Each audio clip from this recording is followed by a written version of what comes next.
Nah, maka di sini saya mengingatkan untuk tugasnya jangan lupa untuk dikerjakan, ya. Saya tunggu sampai deadline ya. Oke, mungkin di sini saya akan review sedikit ya terkait dengan materi dan mudah-mudahan yang sudah mengumpul ya terkait tugas IRD-nya mungkin bisa di refresh kembali ya terkait pemahaman dalam pembuatan IRD.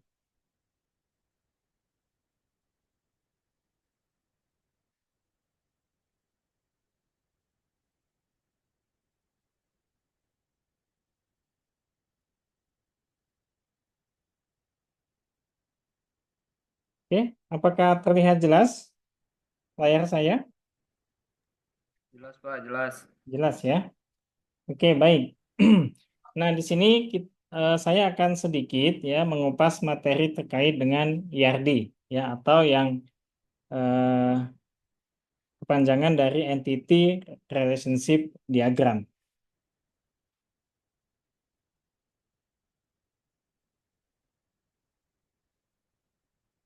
Nah, IRD sebentar ini mengganggu ya.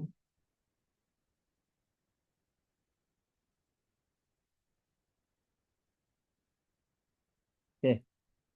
Nah, yang pertama kita bahas terkait dengan definisi dari IRD ya atau Entity Relationship Diagram. Nah, jadi secara umum IRD ini merupakan suatu diagram yang berisi komponen-komponen himpunan entitas ya. Jadi himpunan entitas dan himpunan relasi yang dilengkapi dengan atribut-atribut. Ya, jadi saya ulangi, IRD itu adalah suatu diagram yang berisi komponen-komponen, berarti nggak hanya satu ya entitasnya, komponen-komponen himpunan entitas dan himpunan relasi yang dilengkapi dengan atribut-atribut. Gitu. Nah, di dalam IRD ya ada beberapa simbol ya yang umum digunakan. Dan di sini saya sebenarnya tidak memaparkan terlalu banyak simbol, tapi di sini hanya simbol yang umum sekali digunakan ya karena kita pembahasannya masih IRD yang sederhana ya. Yang pertama itu terkait dengan entity. Nah, apa itu entity? Ya. Entity merupakan himpunan objek ya seperti orang, ya, benda ataupun lokasi ya, baik abstrak maupun nyata di mana data itu disimpan. Nah, pada umumnya entity atau entitas diberi nama dengan kata benda ya. Nah, untuk entity sendiri ini punya dua klasifikasi. Yang pertama adalah entity reguler ya, di mana entity reguler itu merupakan entity yang bersifat umum dan dapat berdiri sendiri. Contoh misalnya entity dari karyawan ya, mahasiswa, dosen ya, ataupun kalau misalnya benda itu ada mobil ya, kemudian ada sepeda, motor dan lain sebagainya. Nah, itu sebuah entity.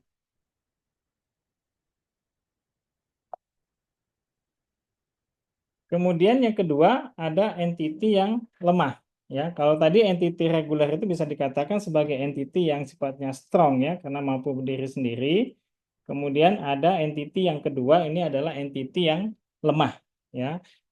Nah, entity yang lemah itu adalah entity yang berkeberadaan ya, atau keberadaannya itu tergantung kepada entity yang lain ya, di mana tidak mempengaruhi sistem secara keseluruhan. Jadi seandainya entity tersebut tidak ada, maka dia tidak mempengaruhi sistem.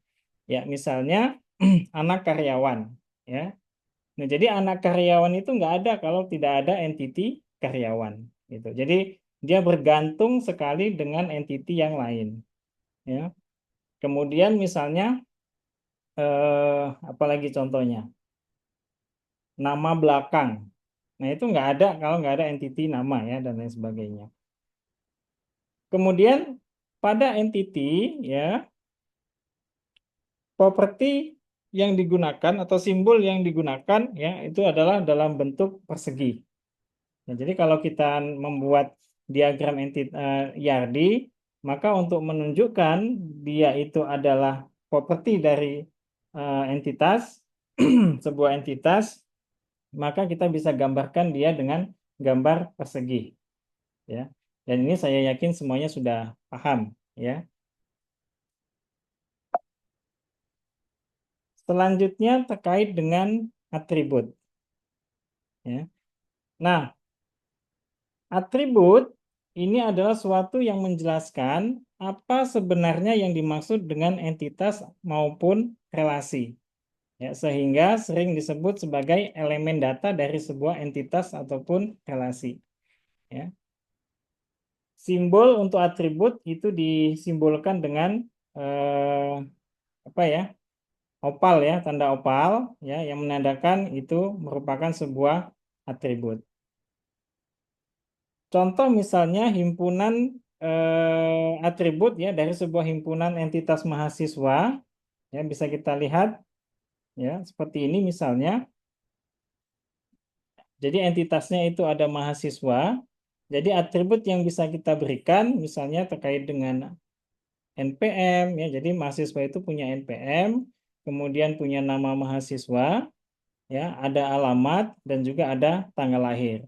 Ya. Dan tidak hanya ini saja ya, ini hanya yang mewakili sebagai contoh, tapi sebenarnya bisa banyak lagi ya tergantung dari kebutuhan dari entity yang akan kita olah ya di dalam basis data.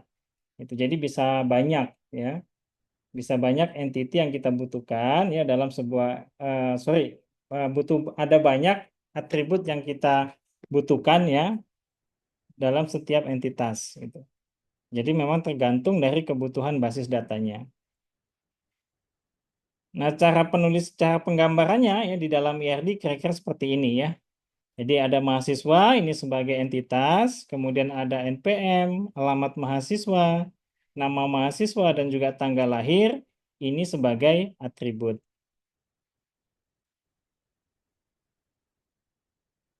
Nah, selanjutnya jenis-jenis dari atribut ya. Jadi atribut punya beberapa jenis ya yang perlu kita pahami.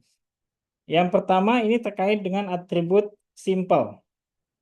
Ya, nah atribut simple ini adalah atribut sederhana yang tidak dapat dibagi dalam beberapa bagian, ya. Atau atribut simple ini biasa dikenal dengan atribut tunggal, ya, karena dia tidak bisa dibagi lagi, ya.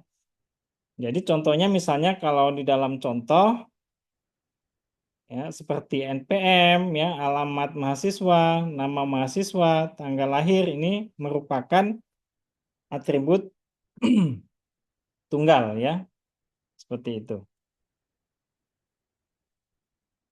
Nah, kemudian ada yang namanya atribut komposit.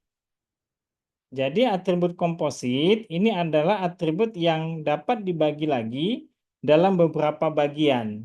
Ya, misalnya alamat ya, yang dapat dibagi menjadi ada negara, ada provinsi, ada kota ya, kemudian sampai ke kelurahan dan jalan. Ya, kira-kira seperti itu. Jadi atribut komposit itu adalah atribut turunan ya dari sebuah atribut tunggal yang dapat dipecahkan lagi.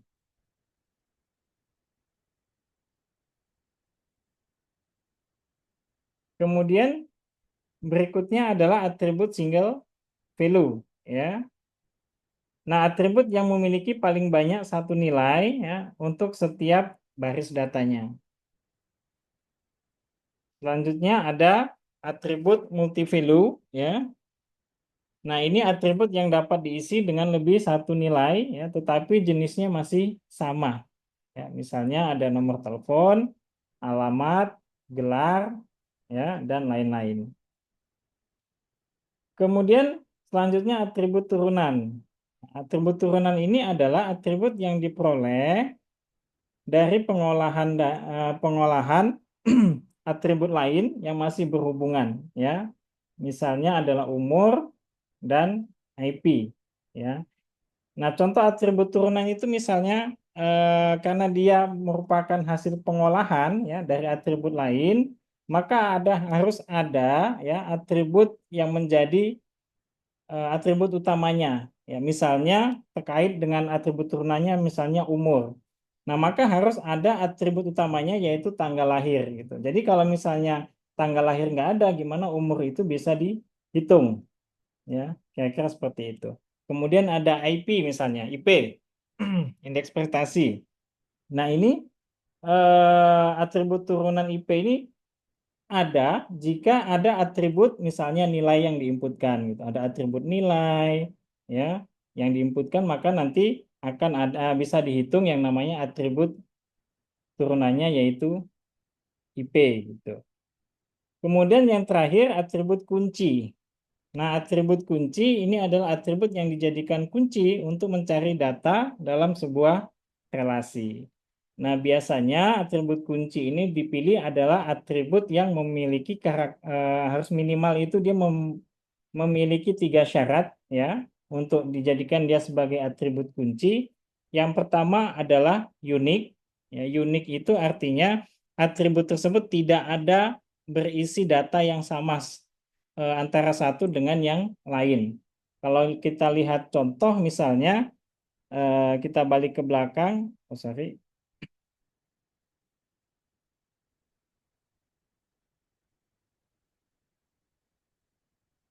Nah ini ya ada NPM, ada atribut NPM, alamat mahasiswa, nama mahasiswa dan tanggal lahir, ya. Nah dari sini ya mana yang memungkinkan untuk dia bisa dijadikan sebagai atribut kunci. Ya, yang memiliki karakteristik 3 tadi ya, minimal yang pertama adalah unik. Ya, kalau kita lihat alamat mahasiswa itu bisa aja ada yang sama gitu. Misalnya dia satu keluarga ya, kakak adik, maka punya alamat yang sama. Kemudian nama mahasiswa juga bisa kemungkinan sama. Ya, maka dia tidak memiliki syarat untuk bisa dijadikan sebagai atribut kunci. Kemudian tanggal lahir juga bisa saja sama.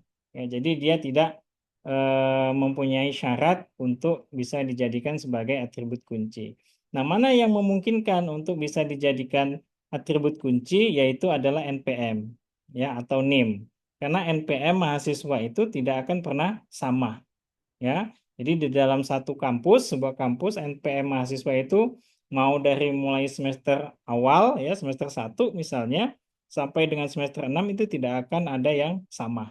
Makanya untuk pemilihan atribut kunci NPM itu bisa dipilih ya pada entitas mahasiswa. Kemudian syarat yang kedua apa? Ya, syarat yang kedua pada pemilihan atribut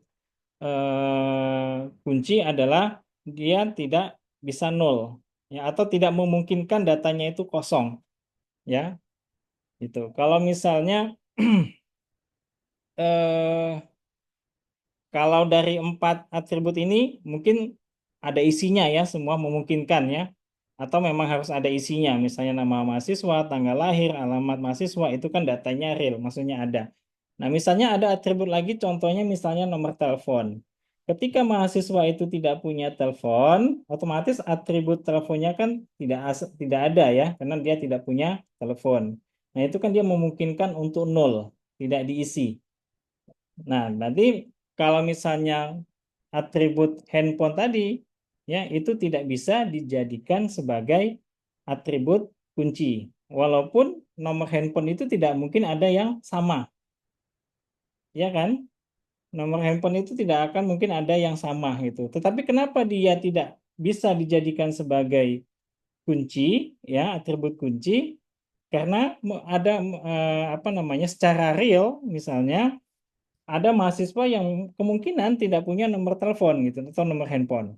Makanya dia tidak bisa dijadikan sebagai atribut kunci. Karena atribut kunci tadi syaratnya selain unik, dia juga tidak bisa nol atau harus ada datanya. Kemudian yang ketiga ini adalah yang paling minimal ya. Jadi dalam pembuatan atribut kunci misalnya sebenarnya bisa 2 atribut kita jadikan menjadi satu kunci. Ya, tetapi itu nanti akan ribet ya, maksudnya syaratnya terlalu panjang ya. Makanya mana yang memungkinkan dia satu atribut saja bisa dijadikan sebagai kunci, maka pilihan yang tepat adalah NPM gitu. Jadi kalau misalnya dari semua atribut yang ada, ternyata memungkinkan semuanya datanya itu punya duplikasi data atau data ganda, maka kita bisa pilih dua parameter untuk dijadikan kunci. Tetapi langkah tersebut bisa apa namanya, di dalam pelaksanaan nanti dalam pengolahannya itu bisa membingungkan, ya. Makanya ada istilahnya nanti di dalam proses pembuatan basis data itu ada yang namanya kunci semu, ya, atau dia tidak nyata, ya. Kalau NPM kan nyata, ya, maksudnya ada. Tapi ada yang datanya itu atau atributnya itu atribut semu, ya. Dia ditambahkan sebagai atribut kunci hanya sebagai kunci semu, ya, tidak ada data realnya gitu.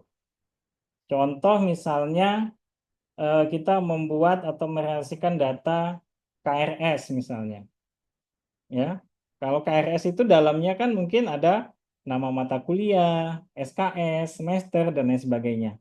Nah, ketika kita mau merelasikan dengan tabel mahasiswa misalnya, ya, dia kan nggak punya kunci utama itu, ya. Data misalnya terkait dengan entitas KRS itu kan tidak punya kunci, ya, kalau kita lihat. Kalau misalnya kita ambil data 3 saja, nama mata kuliah, ya, kemudian semester, ya, kemudian SKS misalnya. Nama mata kuliah bisa saja sama, ya, banyak, ya. Kemudian semester bisa saja sama dengan mahasiswa yang lain. Kemudian untuk SKS bisa saja sama, ya, ada yang 3, ada yang 2, dan lain sebagainya. Nah, ini kan nggak punya atribut kunci yang bisa dipilih, ya. Nah, tetapi kita bisa gunakan atribut semu namanya. Jadi kita bikin ID yang namanya ID KRS. Walaupun secara real ID KRS itu kan nggak ada, ya, nggak nyata gitu. Maksudnya nggak ada yang punya atau nggak ada yang menggunakan ID KRS dalam kehidupan sehari-hari gitu, ya. Jadi tapi bisa kita buat dia sebagai kunci. Nah, jadi intinya seperti itu, ya. Jadi kita kembali ke atribut kunci, ya. Jadi atribut kunci, ya, ini yang dipilih, ya, adalah atribut yang unik, ya. Dia sebagai apa namanya, data dalam sebuah relasi, ya. Karena untuk merelasikan antara entitas yang satu dengan entitas yang lain kita butuh yang namanya atribut kunci. Kemudian kita masuk ke relasi, ya. Nah, untuk relasi ini merupakan sebuah hubungan yang terjadi antara himpunan entitas, ya. Jadi di sini bukan antar entitas, ya, tetapi antar himpunan entitas, ya. Karena entitas itu kan nanti banyak, ya. Kalau di dalam kampus saja lingkungan perguruan tinggi entitas itu ada banyak sekali, ya. Ada mahasiswa, ada dosen, ya, ada ruang kelas itu juga bisa dijadikan sebagai entitas, ya. Kemudian buku, perpustakaan, ya, banyak yang bisa dijadikan sebagai entitas. Nah, simbol dari relasi, ya, ini kita menggunakan simbol diamond, ya, seperti diamond seperti ini. Nah, untuk contoh misalnya relasi antar himpunan entitas mahasiswa dengan himpunan entitas kuliah, ya. Nah, ini kita bisa gambarkan kira-kira seperti ini, sorry. Ya, jadi untuk data mahasiswa misalnya ada NPM, nama mahasiswa, alamat mahasiswa, dan tanggal lahir. Kemudian untuk entitas kuliah itu ada kode kuliah, ya, atau kode mata kuliah, nama mata kuliah, dan juga SKS. Nah, antara mahasiswa dengan mata kuliah ini bisa kita relasikan, ya, itu. Nah, relasinya seperti apa kalau di dalam IRD? Saya kira di dalam diagram, ya.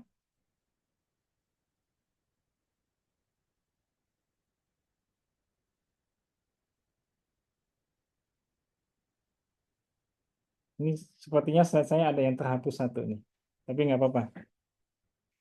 Kita langsung masuk ke derajat relasi saja, ya. Jadi contohnya atau oh sini, ya. Nah, oh sorry.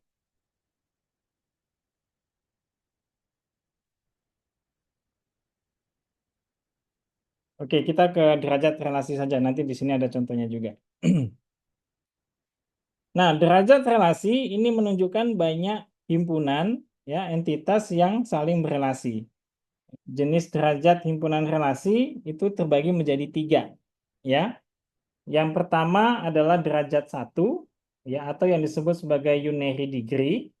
Ini melibatkan sebuah entitas yang berelasi dengan dirinya sendiri ya. Jadi misalnya dia tidak berelasi dengan entitas yang lain ya. Jadi dia hanya berelasi dengan entitas dirinya sendiri. Kemudian yang kedua ada binary degree atau derajat 2. Nah, ini himpunan relasi yang melibatkan dua himpunan entitas. Ya, secara umum, himpunan relasi dalam sistem basis data itu menggunakan binary degree. Ya.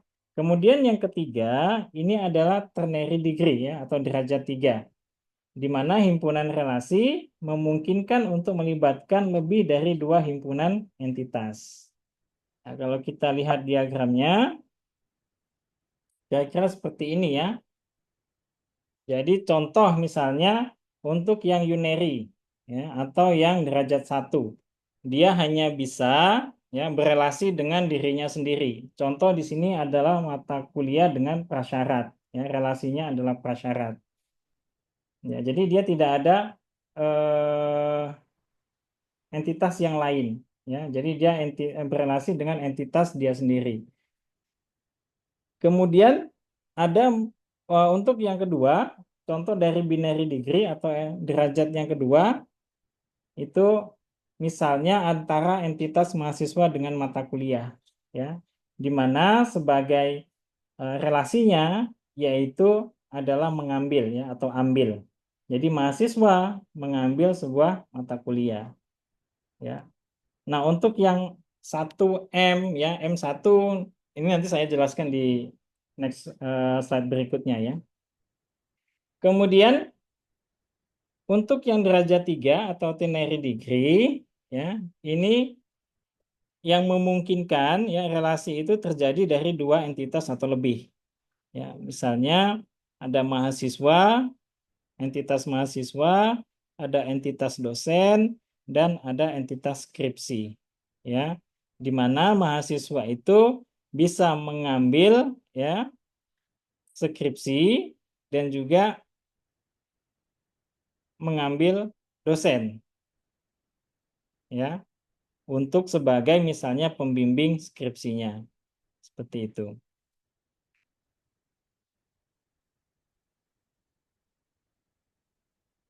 Sampai sini mungkin masih bisa diikuti ya. Karena juga masih sudah ada di buku panduan praktikum ya materinya. Nah, berikutnya terkait dengan link ya. Link ini sebagai penghubung antara himpunan relasi dengan himpunan entitas dan himpunan entitas dengan atributnya ya. Jadi bisa antara himpunan entitas dengan himpunan entitas, bisa juga himpunan entitas dengan atributnya. Ya, itu semuanya menggunakan link ya atau penghubung. Nah, untuk penghubung sendiri itu menggunakan simbol garis ya. Kemudian saya sarankan juga di dalam pembuatan IRD diagram untuk link atau penghubung ya itu bisa antara entitas itu bisa menggunakan tanda panah ya sehingga kita bisa lebih paham dia arahnya kemana. Tetapi kalau antara entitas dengan atribut itu tidak perlu tanda panah ya karena setiap atribut itu akan mengarah ke entitasnya masing-masing ya. Jadi yang butuh tambahan tanda panah itu adalah penghubung antara entitas dengan entitas ya atau entitas dengan relasi.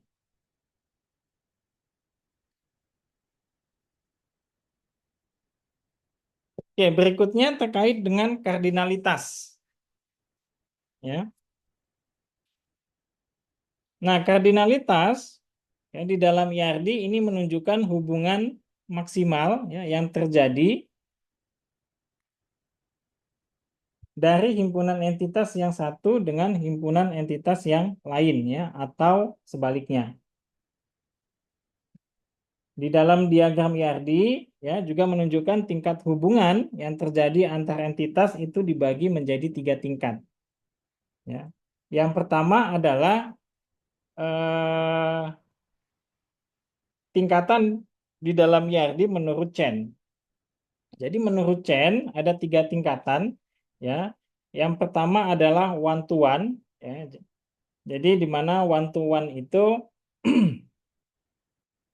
bisa digambarkan seperti ini ya, antara entitas universitas dengan rektor ya, satu ke satu ya. Ini menunjukkan bahwasanya ya relasi entitas ya, misalnya di universitas ya, itu hanya mempunyai satu rektor gitu ya. Kan nggak ada satu universitas yang rektornya dua ya. Jadi kalau rektornya dua berarti dia one to many. Tuh. Jadi karena satu universitas rektornya satu ya, maka bisa dikategorikan ini adalah IRD one to one.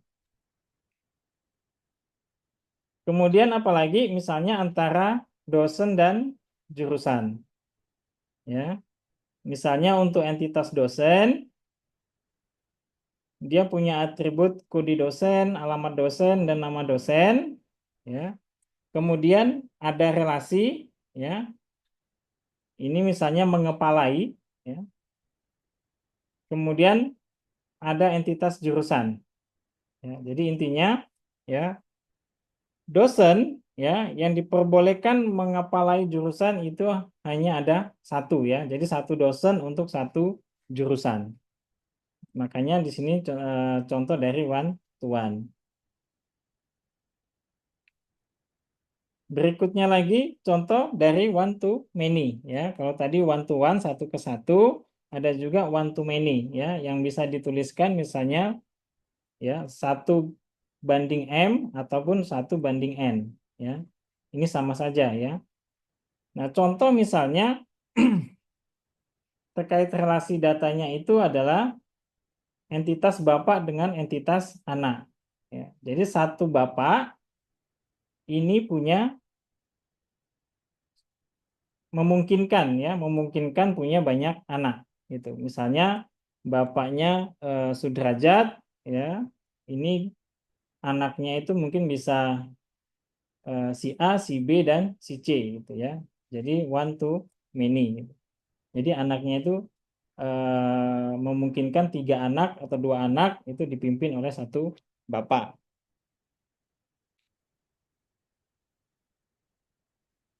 Untuk relasi di dalam contoh ya antara entitas dosen dengan kuliah, ya, di mana direlasikan dengan relasi mengajar, ini juga bisa menjadi contoh antara relasi data one to many. Ya. Jadi dosen ini bisa mengajar beberapa mata kuliah. Ya. Kemudian berikutnya adalah many to many, ya, banyak ke banyak. Ya, sebagai contoh di sini adalah entitas mahasiswa dengan entitas kuliah, ya, di mana direlasikan dengan kegiatan mengajar. Ya, jadi mahasiswa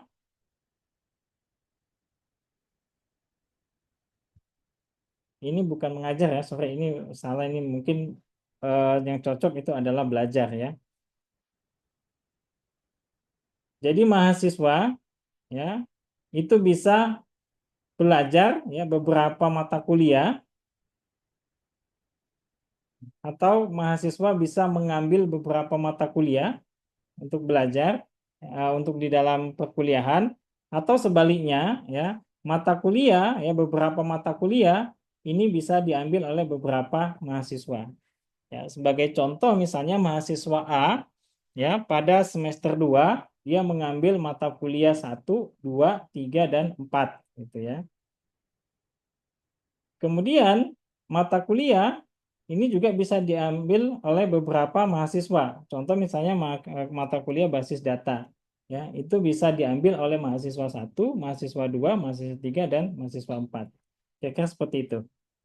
Ya, kebayang ya. Jadi untuk sebagai contoh dari many to many itu data mahasiswa dengan kuliah ya atau mata kuliah.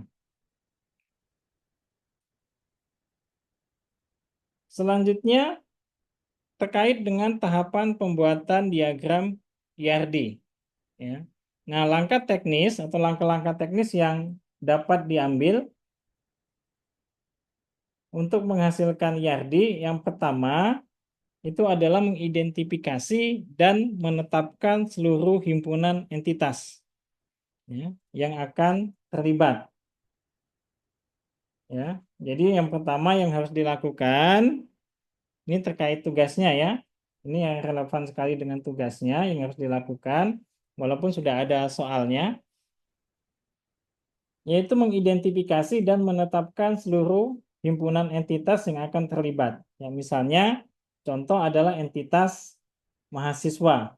Ya, kita harus bisa mengidentifikasi ya kira-kira untuk entitas mahasiswa atributnya apa saja ya yang dibutuhkan. Ya, misalnya terkait dengan NIM ya, apakah kalau NIM sudah pasti dibutuhkan ya. Kemudian ada nama, misalnya alamat ya, jenis kelamin, agama misalnya, kemudian nomor handphone, alamat email dan lain sebagainya. Nah, mana dari atribut-atribut tersebut itu yang memang dibutuhkan ya pada pembuatan basis data. Karena tidak semua data terkait dalam sebuah entitas itu diperlukan. Jadi betul-betul kita harus mengidentifikasi kebutuhan kita ya terkait dengan pemilihan atribut yang akan digunakan. Ya, contoh misalnya terkait data mahasiswa ya. Nah, kita ingin membuat sebuah sistem ya yang nantinya yang memungkinkan ya yang memungkinkan mahasiswa itu bisa mendapatkan notifikasi ya melalui handphone gitu. Nah, makanya di dalam pembuatan awal atau menentukan entitas awal ya untuk mahasiswa, berarti kita butuh yang namanya nomor telepon gitu. Tetapi kalau kita dalam mengembangkan sebuah sistem ya, itu tidak membutuhkan sistem yang seperti itu, ya, maka terkait dengan atribut nomor telepon, ya, itu tidak perlu ditambahkan pada entitas mahasiswa. Nah, kira-kira seperti itu gambarannya, ya. Jadi kita harus benar bisa mengidentifikasi dan menentukan, ya, dari seluruh himpunan entitas mana yang akan kita libatkan. Kemudian yang kedua, ini menentukan atribut-atribut kunci. Ya, menentukan atribut-atribut kunci dari masing-masing himpunan entitas. Nah, jadi kalau misalnya kita menggunakan 3 himpunan entitas, misalnya tadi adalah mahasiswa, kemudian mata kuliah, dan juga yang ketiga misalnya dosen, maka dari ketiga entitas tersebut ya, yang setelah kita identifikasi dan sudah kita tetapkan atribut-atributnya, maka kita harus bisa menentukan dari atribut-atribut setiap entitas tadi itu untuk bisa kita pilih atribut kuncinya. Ya. Karena untuk merelasikan antara entitas yang satu dengan entitas yang lain, ya itu dibutuhkan atribut kunci. Jadi kalau misalnya pemilihan atribut kuncinya kurang tepat, maka ini bisa berdampak. Ya, yang pertama adalah berdampak pada redundansi data ya atau duplikasi data. Kemudian yang kedua adalah berdampak kepada misalnya pada saat proses mengupdate ya. Jadi ketika kita mengupdate, dia akan mengambil variabel kunci ya, karena dia akan mengupdate berdasarkan kunci yang mana. Prosesnya kan seperti itu ya. Misalnya kita mau mengupdate mahasiswa atas nama Sudirman misalnya. Maka dia akan cari NIM-nya Sudirman itu berapa dan itu yang dijadikan sebagai parameter untuk dia mengupdate datanya. Nah, kalau misalnya pemilihan atribut kuncinya itu tadi salah, ya, misalnya dipilih nama, ya, sementara nama Sudirman itu ada 2, maka saat proses pengupdate data, dia akan bingung nih, mau mengupdate data Sudirman yang mana, kan gitu, ya. Nah, itu kalau misalnya terjadi kesalahan dalam pengambilan atribut kunci. Makanya perlu diperhatikan, ya, di dalam menentukan atribut kunci itu memenuhi 3 karakter tadi yang sudah saya jelaskan di awal, yaitu dia adalah atribut yang unik, tidak ada yang sama sama sekali, kemudian data tidak boleh nol, tidak memungkinkan dia kosong, kemudian yang ketiga, ya, dia adalah minimal. Ya, maksudnya 1 atribut saja cukup, tidak butuh 2 atribut untuk dijadikan sebagai kunci. Kemudian langkah yang ketiga, ya, di dalam menghasilkan IRD adalah mengidentifikasi dan menetapkan seluruh himpunan relasi, ya, di antara himpunan entitas yang ada bersama Porengki. Nah, Porengki itu kunci tamu, ya. Nah, jadi di sini di dalam menghasilkan IRD yang baik, ya, kita harus mampu mengidentifikasi yang pertama, ya, kemudian menetapkan yang kedua dari seluruh himpunan relasi itu, ya, antara satu entitas dengan entitas yang lain, ya, bersama juga dengan kunci tamunya. Misalnya kita mau menghubungkan nih, ya, entitas mahasiswa, ya, dengan apa misalnya entitas mahasiswa kita relasikan dengan entitas mata kuliah misalnya, ya. Maka di dalam mahasiswa itu ada entitas kuncinya yaitu NPM, dan entitas mata kuliah ada atribut kuncinya yaitu kode mata kuliah, ya. Nah, untuk foreign key-nya, ya, ketika kita menghubungkan entitas mahasiswa dengan entitas mata kuliah, berarti di sini butuh relasi, ya. Nah, apa yang relasi yang bisa kita masukkan, ya, atau yang menjadi penghubung antara mahasiswa dengan mata kuliah, ya? Maka di sini butuh yang namanya foreign key, ya. Misalnya kita tambahkan NPM itu pada tabel mata kuliah, ya, dia sebagai foreign key-nya.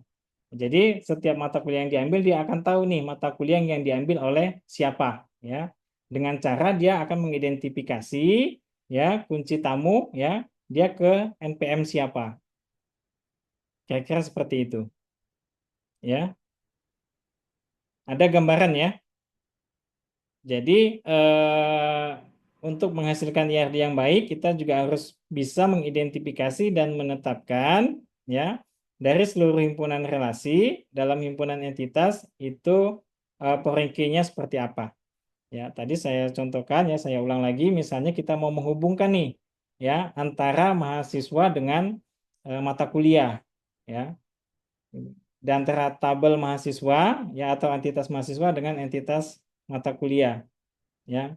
Maka caranya, ya, kita bisa menghubungkan dengan relasi di mana kita tempatkan, ya, NPM, ya, yang menjadi atribut kunci pada mahasiswa itu kita tempatkan pada tabel mata kuliah, ya, sebagai foreign key. Ya, kebayang ya, jadi di sini nggak bisa coret-coret soalnya.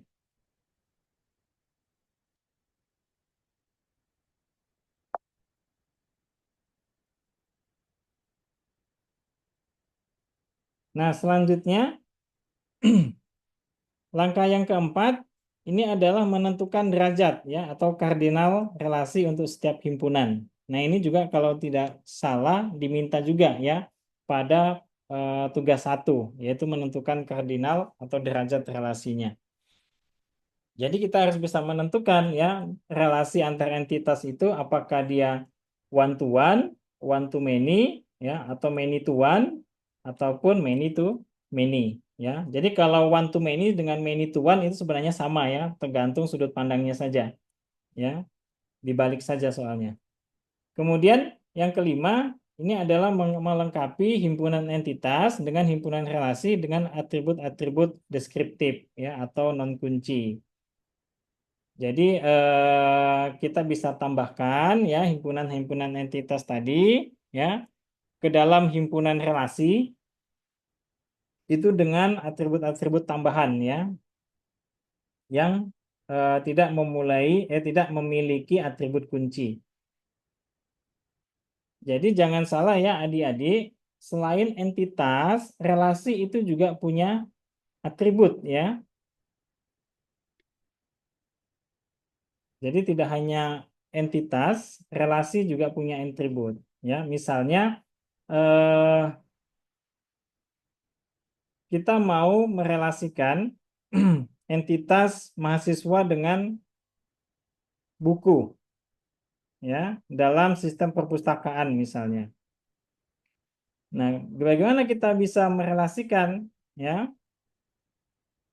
mahasiswa dengan buku ya pada sistem perpustakaan, maka kita kan butuh yang namanya tabel relasi ya, tabel relasi antara mahasiswa dengan buku. Nah, tabel relasi tersebut ya itu bisa kita buat yang namanya transaksi. Ya, jadi mahasiswa meminjam transaksi pinjam misalnya, transaksi peminjam buku gitu.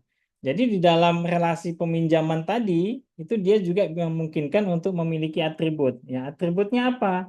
Misalnya atributnya adalah tanggal pinjam, ya, kemudian nomor peminjaman, ya, kemudian durasi peminjaman dan lain sebagainya. Ya, jadi relasi itu juga bisa memungkinkan memiliki atribut.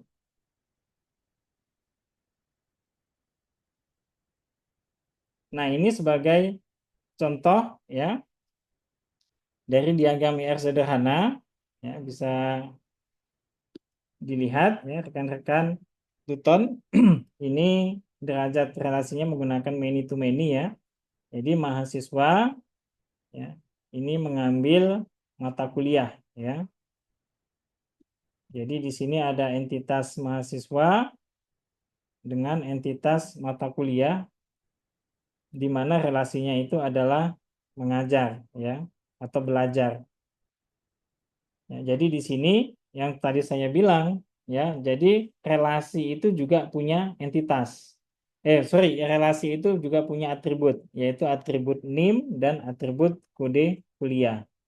Ya, kenapa relasi itu mempunyai atribut? Ya, nah inilah yang disebut sebagai foreign key-nya. Ya, kunci tamunya yang menghubungkan antara mahasiswa dengan kuliah. Ya, tuh. Jadi kalau misalnya kita hubungkan langsung antara mahasiswa dengan kuliah, ini kan nggak ketemu ya, karena nggak ada tabel yang sama. Ya, kunci atribut kunci di dalam entitas mahasiswa itu tidak ada hubungannya dengan tabel mata kuliah. Ya. Jadi caranya adalah dengan menambahkan atribut pada relasi. Ya, jadi di sini kita tambahkan kunci tamu ya atau foreign key dari kunci atribut kunci pada entitas mahasiswa dan atribut kunci pada kuliah kita juga tambahkan pada apa namanya atribut relasi ya. Jadi di sini antara mahasiswa dan kuliah ya ini dihubungkan oleh atribut yang ada pada relasi mengajar.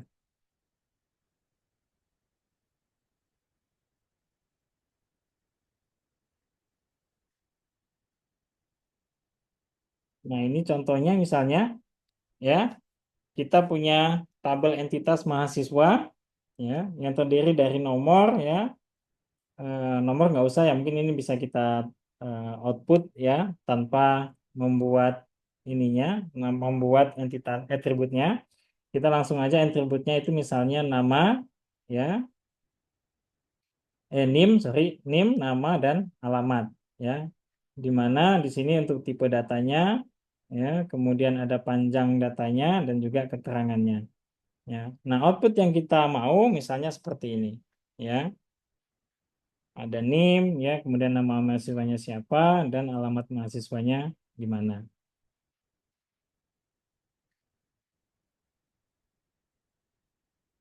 Nah, berikutnya kita akan bahas terkait diagram IR ini menurut James Martin ya. Nah, menurut James Martin ya, di dalam pembuatan IRD dia mempolakan seperti ini ya. Kalau bisa adik-adik lihat ya, mahasiswa ya dengan relasi belajar ya, dengan entitas kuliah ya, kemudian dengan entitas dosen, di mana entitas kuliah dan entitas dosen ini direlasikan dengan mengajar ya. Kalau kita lihat entitas mahasiswa ya dengan entitas kuliah itu adalah 0 dan M ya. Nah, maksudnya apa? Jadi di sini mahasiswa ya ini memungkinkan untuk mengambil mata kuliah ya atau memungkinkan untuk mengambil banyak mata kuliah ya. Dan mata kuliah ini juga memungkinkan untuk banyak diambil oleh siswa ya. Kemudian itu yang ditunjukkan oleh M. Kemudian 0 ini maksudnya ya, mahasiswa bisa saja tidak mengambil salah satu mata kuliah ya. Atau di sini juga sebaliknya, mata kuliah ini bisa saja tidak diambil oleh mahasiswa ya. Maka derajat relasinya ya itu 0 to many ya. Nah, kita bandingkan dengan kuliah dengan dosen ya, entitas kuliah dengan dosen ya pada relasi mengajar. Ya, kalau kita lihat ya, jadi dosen ya ini wajib minimal punya satu mata kuliah keahlian ya atau mata kuliah yang dibawakannya ya. Maka dia derajat relasinya adalah 1 dan 1 ya. Jadi kalau misalnya dosen mengajar tidak ada mata kuliah wajib, jadi dia mau mengajar apa kan gitu apa namanya logikanya ya. Jadi dosen di dalam mengajar wajib punya satu mata kuliah. Makanya relasinya itu adalah derajat relasinya itu adalah 1 1 ya. Kemudian di sini untuk mata kuliah dan mengajar ya. Ini untuk derajat relasinya adalah 0 dan banyak ya. Kenapa? Karena di dalam perkuliahan ya mata kuliah itu bisa saja tidak diambil ya sehingga tidak ada terjadi proses mengajar atau juga perkuliahan itu bisa diambil oleh banyak mahasiswa pada saat pembelajaran. Ya, makanya di sini kodenya adalah 0 dan banyak. Nah, kita lihat pemahamannya ya. Jadi seorang mahasiswa ini dapat mempelajari banyak mata kuliah sekaligus ya, tetapi boleh juga tidak ya mempelajari mata kuliah satupun. Kemudian yang kedua, setiap mata kuliah ini dapat diikuti oleh banyak mahasiswa, tetapi bisa saja ada mata kuliah yang tidak diambil ya atau tidak diikuti oleh satupun mahasiswa ya. Makanya dia kodenya adalah minimal 0 ya, 0 itu berarti tidak ada diambil dan bisa banyak diambil. Kemudian selanjutnya seorang dosen ini bisa mengajar banyak mata kuliah sekaligus ya. Tetapi bisa terjadi juga ada dosen yang tidak mengajar ya satu mata kuliah pun. Makanya di sini kita lihat prosesnya ya itu adalah 0 to many ya. Tetapi untuk yang ini ya itu prosesnya setiap mata kuliah ini hanya boleh ya diajarkan oleh satu orang dosen dan tidak boleh ada mata kuliah yang belum ditentukan siapa dosennya ya. Makanya dia minimal 1. Nah, ini. Oke, berikutnya. Nah, ini untuk notasi ya. Jadi ini untuk notasi menurut James Martin, ya. Jadi notasinya notasi seperti ini, ya, ataupun notasi seperti ini itu melambangkan derajat relasinya 0 to many, ya. Jadi bisa saja 0, ya, dan bisa saja banyak, ya. Makanya di sini ada 0, ya, dan banyak. Kemudian kalau notasi seperti ini, ya, atau seperti ini, maka ini derajat relasinya adalah minimal 1, ya, dan bisa saja banyak, ya, atau memungkinkan untuk banyak ke banyak, ya. Kemudian untuk derajat relasi yang seperti ini notasinya, ya, pada kolom ketiga, pada baris ketiga, ya. Ini derajat relasinya adalah satu, satu, satu, ya. Jadi dia wajib. Kemudian untuk baris yang keempat, ini notasinya seperti ini, ya. Ini derajat relasinya 0 dan 1, ya. Jadi bisa saja dia tidak diambil dan minimal, ya, dia bisa ke satu relasi saja, ya. Nah, contohnya ini pada tabel pada entitas mahasiswa, ya, dengan entitas kuliah dan juga entitas dosen, di mana mahasiswa ini bisa belajar, ya, atau mengambil mata kuliah, ya, bisa lebih dari satu, ya. Kemudian juga mahasiswa bisa sama sekali tidak mengambil mata kuliah. Tuh, jadi makanya logonya seperti ini, ya, 0 dan N notasinya. Kemudian untuk entitas kuliah, ya, dan dosen ini seperti ini, ya. 0 itu banyak, ya, karena di sini, ya, sesuai penjelasan ini tadi, ya. Jadi setiap mata kuliah ini dapat diikuti oleh banyak mahasiswa. Oh, sorry, yang ini, ya. Setiap seorang dosen ini bisa mengajar banyak mata kuliah sekaligus, tetapi bisa terjadi ada dosen yang tidak atau mengajar satu mata kuliah pun, ya. Jadi notasinya itu seperti ini, ya. Nah, sedangkan notasi ini, ya, itu adalah setiap dosen atau setiap mata kuliah, sorry, setiap mata kuliah hanya boleh diajarkan oleh seorang dosen dan tidak boleh ada mata kuliah yang belum ditentukan siapa dosennya. Ya, makanya dia menjadi wajib, ya, seperti ini.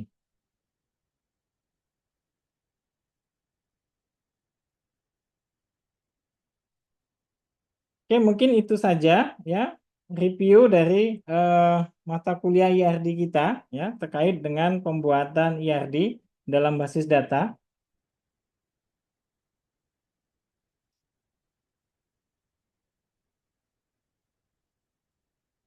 Kalau ada pertanyaan, ya, saya persilakan. Kalau ada yang mungkin kurang jelas atau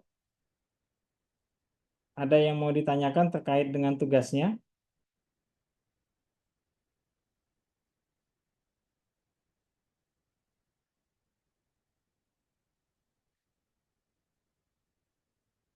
ada?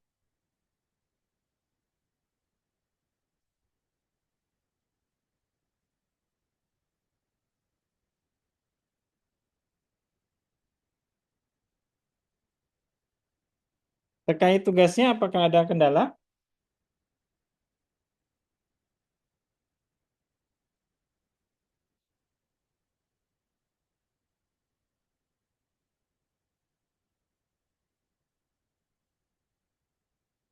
Halo? Izin bertanya, Pak. Ya, silakan.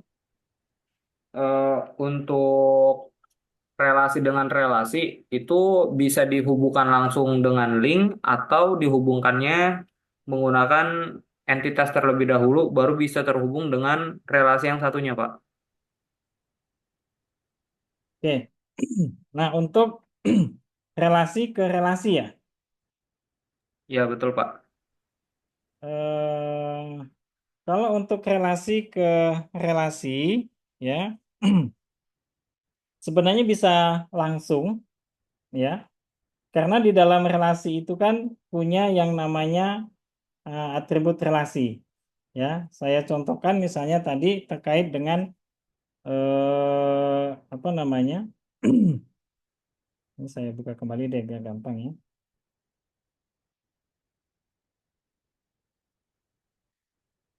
Nah, ini.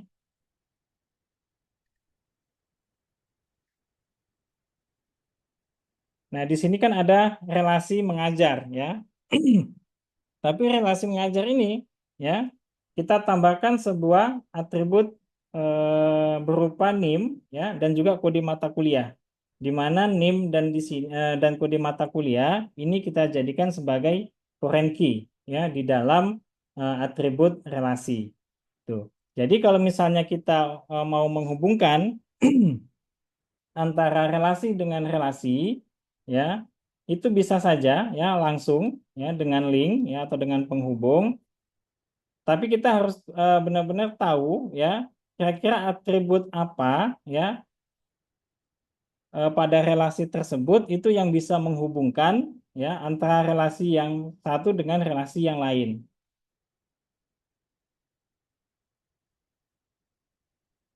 Ngerti nggak maksudnya? Misalnya kayak sistem apa ya, perpustakaan ya, kita ambil sistem peminjaman buku misalnya ya. Jadi ada entitas mahasiswa ya, kemudian ada entitas buku yang mau dipinjam ya, kan gitu. Ada entitas mahasiswa dan entitas buku secara realnya ya. Nah, untuk menghubungkan ya antara mahasiswa ya dengan buku dalam IRD peminjaman buku, maka kan kita butuh entitas tambahan ya pada relasi misalnya meminjam ya. Ini enak. Jadi misalnya di sini saya ganti ya menjadi mahasiswa, yang di sini saya ganti menjadi buku ya. Ini pada IRD peminjaman buku misalnya ya.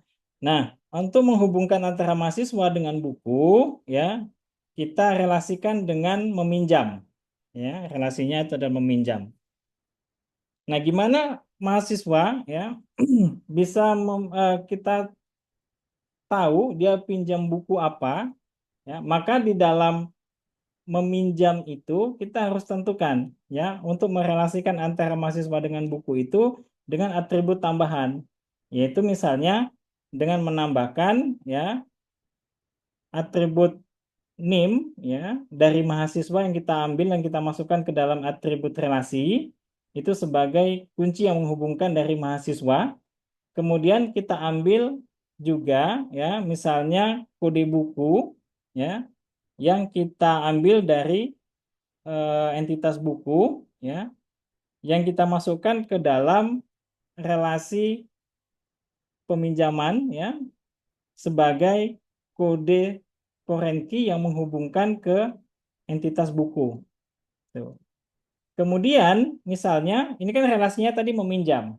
Kemudian kita tambahkan lagi ya misalnya relasinya itu adalah ke petugas apa namanya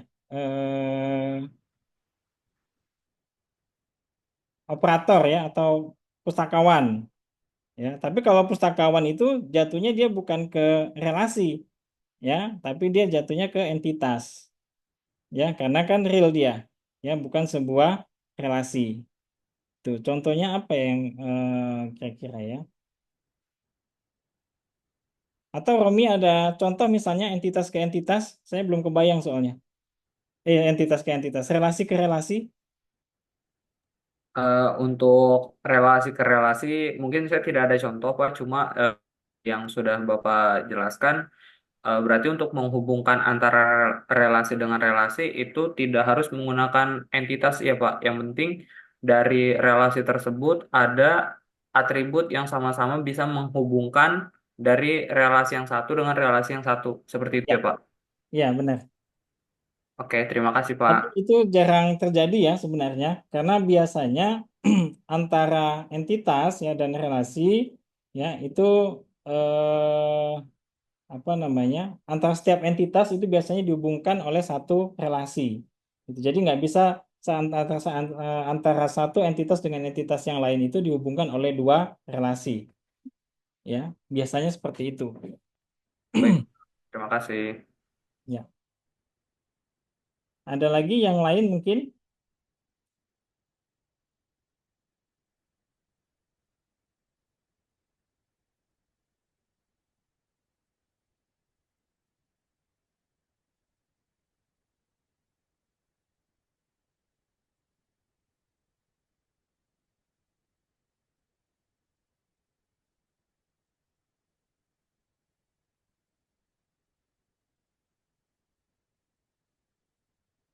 Ada lagi? Oh, ini baru saya kebayang ya. Antara relasi dengan relasi, misalnya entitas tadi yang saya jelaskan, entitas mahasiswa dengan buku ya. Kemudian terjadi relasi yaitu relasi peminjaman. Nah, kemudian dari relasi peminjaman itu untuk menghubungkan antara mahasiswa dengan buku, berarti kan tadi ada atribut di dalam relasi yang kita tambahkan. Misalnya adalah atribut name ya yang kita masukkan ke dalam atribut relasi sebagai penghubung antara mahasiswa dengan buku dan juga atribut kunci dari buku yaitu kode buku ya yang kita masukkan juga ke dalam atribut relasi ya sebagai penghubung antara mahasiswa juga dengan buku tadi ya pada relasi peminjaman. Kemudian selain itu juga sebenarnya bisa kita tambahkan relasi yang lain ya yang sifatnya bukan untuk menghubungkan ya sebagai pelengkap. Misalnya apa? Ya, tadi kan relasinya adalah meminjam. Ya, ketika kita meminjam butuh kita record misalnya atau butuh kita catat juga kapan dia meminjam, tanggal peminjaman. Nah, tanggal peminjaman itu bisa kita tambahkan ke dalam atribut relasi. Ya, kemudian eh, kapan dia meminjam, kemudian durasi peminjaman juga berapa lama, itu bisa kita tambahkan ke dalam sebuah atribut relasi. Nah, kemudian ya di dalam atribut relasi itu juga bisa kita relasikan lagi dengan relasi yang lain ya tanpa membuat sebuah entitas. Misalnya adalah pembayaran denda ya, denda dari apa namanya peminjaman yang telat mengembalikan misalnya ya. Jadi di dalam aktivitas meminjam ya logikanya ketika peminjaman itu melebihi ya durasi lama meminjam maka dia akan dikenakan denda. Ya, maka relasi meminjam tadi ya itu bisa kita hubungkan ke relasi transaksi ya atau denda lah hitungan denda ya gitu. Jadi eh, di dalam relasi apa namanya tadi di dalam relasi meminjam tadi itu bisa kita bangkitkan lagi juga atribut tambahan ya atau atribut turunan ya misalnya dari tanggal meminjam itu kan kita bisa hitung tanggal meminjam dengan tanggal pengembalian itu kita bisa apa namanya kita temukan atribut turunan baru ya yaitu lama atau hari ya berapa hari dia minjam ya dari atribut tanggal meminjam dan tanggal pengembalian. Ya, jadi itu bisa timbul atribut tambahan baru, atribut turunan, sorry, yaitu adalah lama meminjam. Ya, nah dari lama minjam itu bisa kita hitung ya berapa nominal yang harus dibayar. Ya, seandainya misalnya lama peminjaman cuma 3 hari, tetapi dia pinjam bukunya sampai 5 hari. Ya, jadi ada 2 hari di situ ya yang bisa kita hitungkan dengan denda perharinya berapa ya tanpa membuat entitas baru. Ya, jadi dengan relasi ke relasi. gitu. Tapi tetap di dalam relasi itu harus kita tambahkan atribut tambahannya, gitu. Karena nggak bisa tanpa atribut tambahan. Jadi begitu, Romli. Ya Pak, terima kasih atas penjelasannya. Ya. Yang lain, mungkin ada kasus yang lain? Izin Pak, saya Sarah Pak, mau Hmm. menanyakan mungkin bukan kasus ya Pak, cuma memastikan aja ya Pak ya. Untuk tugas mata kuliah yang diberikan kan kita disuruh untuk membuat ERD yang Hmm. uh, case mahasiswa yang sesuai dengan di buku modul ya Pak ya. Hmm. Saya ingin memastikan saya buatnya benar-benar mengikuti petunjuk modul dengan YED Graph Editor itu benar kan ya Pak ya? Atau seperti apa ya Pak? Ya, untuk untuk tugas satu ya, untuk tugas satu yang pertama terkait dengan editornya, kalau menurut apa namanya petunjuk prakteknya itu menggunakan YED ya, YED. Ya, ya, Ya. Nah, kalau misalnya mau menggunakan editor lain, silakan. Kalau memang lebih familiar dengan editor yang lain, karena editor untuk membuat IRD itu banyak, ya, nggak hanya YED, ya. Tetapi di dalam YED, ya, itu dia sudah menganut ini ya, di YED itu sudah menganut prinsipnya dari James Martin. Ya, karena di situ ya di dalam tugas satu itu juga diharuskan mahasiswa itu menentukan derajat relasinya. Apakah dia one to many, ataupun many to many. Ya, jadi di dalam YED itu dia sudah punya yang sudah menganut prinsipnya dari James Martin. Ya, jadi lebih enak. Ya, kira-kira nanti notasinya seperti ini. Ya, jadi ini adalah notasinya derajat relasinya. Ya, jadi kalau misalnya dia minimal bisa tidak diambil atau nol, maka bisa tambahkan seperti ini, ataupun dia banyak ke banyak, ya bisa seperti ini, ya atau sebaliknya. Ataupun dia minimal harus ada satu relasinya, ataupun bisa satu ke banyak, ya bisa pilih seperti ini, atau satu ke satu bisa seperti ini, atau nol ke satu, ya bisa seperti ini, ya. Itu Pera. Jadi tergantung apa namanya mau pakai editor yang mana, ya. Yang jelas saya tidak harus menentukan satu, ya, harus pakai YED misalnya, tapi saya bebaskan, ya. Tetapi menurut enaknya, menurut buku prakteknya, yaitu menggunakan YED ya dalam pembuatannya. Gitu. Karena biar sesuai dengan materi yang ada pada buku pedoman prakteknya. Ya, mungkin itu. Ada lagi kira-kira, Vera? Itu aja Pak, cukup jelas. Mungkin memang waktu saya baca buku modulnya saya masih agak bingung dengan relasinya ya Pak ya. Tapi setelah saya dengarkan penjelasan Bapak sudah cukup jelas sih Pak. Dan saya sudah melaporkan tugas saya juga Pak dengan menggunakan GED grafik itu. Oh ya, Terima nanti kasih. coba saya periksa ya.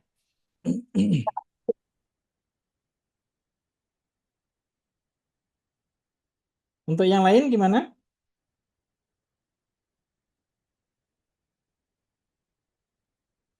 Ada pertanyaan?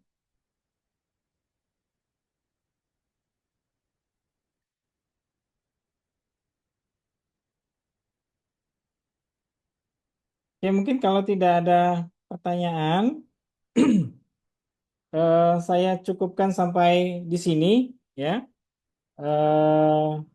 Web kita hari ini ya. Mungkin nanti kalau misalnya ada pertanyaan lanjutan, silakan dijapri saja ya.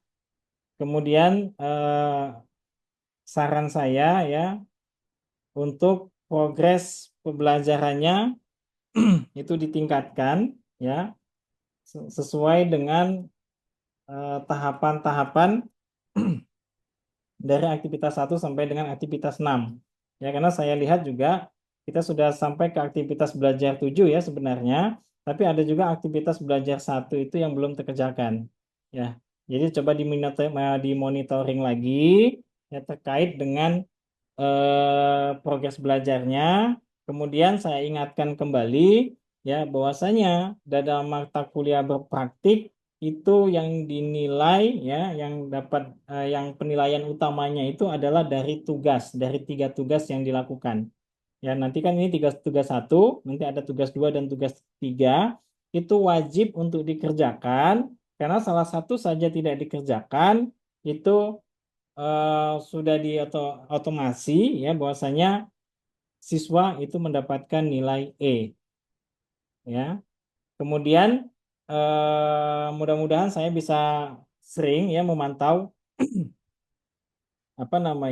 aktivitas belajarnya sehingga bisa saya berikan masukan ya tambahan terkait dengan tugas-tugas yang belum sesuai dengan ketentuan ya, karena kemarin saya terima juga beberapa kiriman tugas dari teman-teman ya, rekan-rekan tutor itu yang masih belum sesuai dengan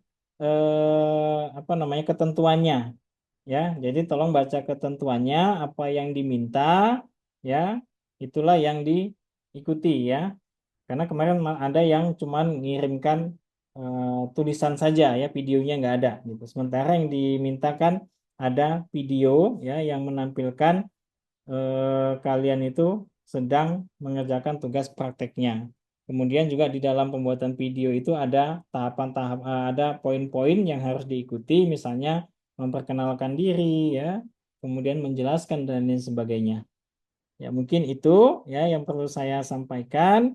Kemudian harapan saya juga terus aktif di dalam forum diskusi ya, terus jaga aktivitas belajarnya sampai 100% ya sehingga bisa mendapatkan nilai yang maksimal.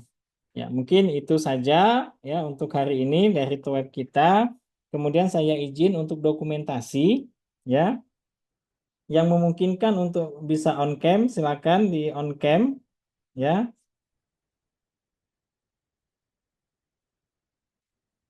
Untuk saya lakukan dokumentasi.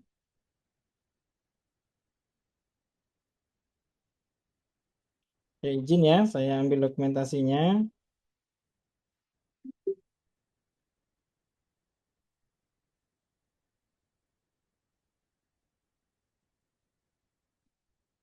Oke, oke, terima kasih ya.